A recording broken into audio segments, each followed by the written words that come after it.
Right bulletin లో breaking news చూస్తున్నాం. Parliament ఎన్నికలపై తెలంగాణ బీజేపీ నేతలు ఫోకస్ పెట్టారు. ఈ నేపథ్యంలో తెలంగాణకు అమిత్ షా రానున్నట్లు సమాచారం.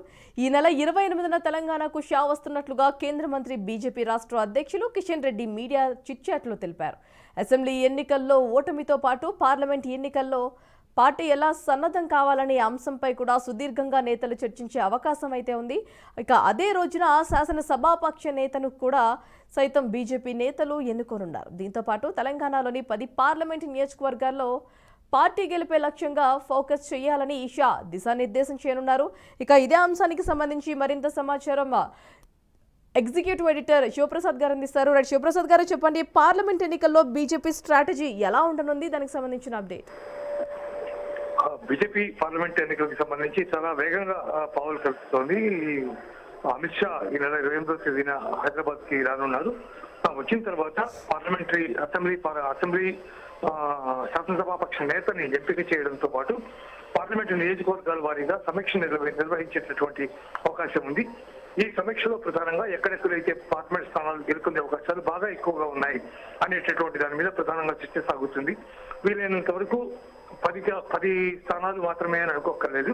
దాదాపు 15 స్థానాల్లో దాదాపు చాలా బలంగా పోటీ పడేటటువంటి అవకాశం ఉంది. కాబట్టి ఆ 15 స్థానాల విషయంలో ఎట్లాంటి యాక్షన్ ప్లాన్ ఏర్పాటు చేయాలి, ఏ విధంగా ఓటర్ల దగ్గరికి ఏ విధంగా వెళ్ళాలి, ఏం చేయాలి అనే అంశం మీద ఆయన పూర్తిగా దిశానిర్దేశం చేయనున్నారు బీజేపీ రాష్ట్ర అధిష్టానానికి. దాంతో పార్లమెంట్ నియోజకవర్గానికి సంబంధించి బీజేపీ ప్లాన్ పూర్తిగా ఖరారవుతుంది. ఆ మేరకే వెంటనే ఇమీడియట్ గా నాయకులందరూ కూడా ఆయా నియోజకవర్గాలకి వెళ్లి కార్యక్రమాలు ప్రారంభించే విధంగా అమిత్ షా దిశానిర్దేశం చేయనున్నారు. ఈసారి ప్రధానంగా అసెంబ్లీలో కేవలం 8 స్థానాలు గెలిచినటువంటి నేపథ్యంలో పార్లమెంట్ లో ఖచ్చితంగా 12 నుంచి 15 స్థానాలు గెలుపొందాలనేటటువంటి ఉద్దేశంతో భారతీయ జనతా పార్టీ ముందుకెళ్లేటటువంటి అవకాశం ఉంది. ఆ మేరకే అమిత్ షా పర్యటన కూడా ఏర్పాటు చేశారు. అందువల్ల ఖచ్చితంగా అమిత్ షా వచ్చినటువంటి రోజు దీనికి సంబంధించినటువంటి విధి విధానాలు కానీ అవన్నీ ఖరారయ్యే అవకాశం ఎక్కువగా కనిపిస్తోంది. భారతి రైట్ శివప్రసాద్, బీజేపీ శాసనసభ పక్ష నేతగా ఎవరిని ఎన్నుకునే అవకాశం ఉంది అని అంటారు?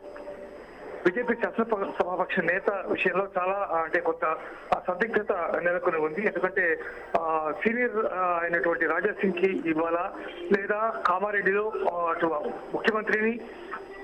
ముఖ్యమంత్రి అభ్యర్థిని ఇద్దరిని కూడా ఓడించినటువంటి నేపథ్యంలో కామారెడ్డి నుంచి గెలుపొందినటువంటి అభ్యర్థికి ఇవ్వాలనే అంశాలు చాలా తీవ్రమైనటువంటి ఉత్కంఠ సస్పెన్స్ నెలకొని ఉన్నాయి.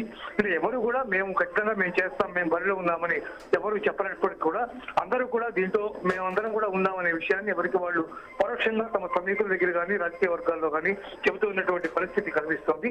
ఇలాంటి నేపథ్యంలో ఖచ్చితంగా అంటే వెంకటరమణారెడ్డి, కామారెడ్డి నుంచి గెలుపొందినటువంటి వెంకటరమణారెడ్డి లేదా రాజా సింగ్ వీళ్ళిద్దరి మధ్య ప్రధానంగా పోటీ ఉండేటటువంటి అవకాశం ఎక్కువగా కనిపిస్తోంది. Right, thanks for the update Sivaprasad.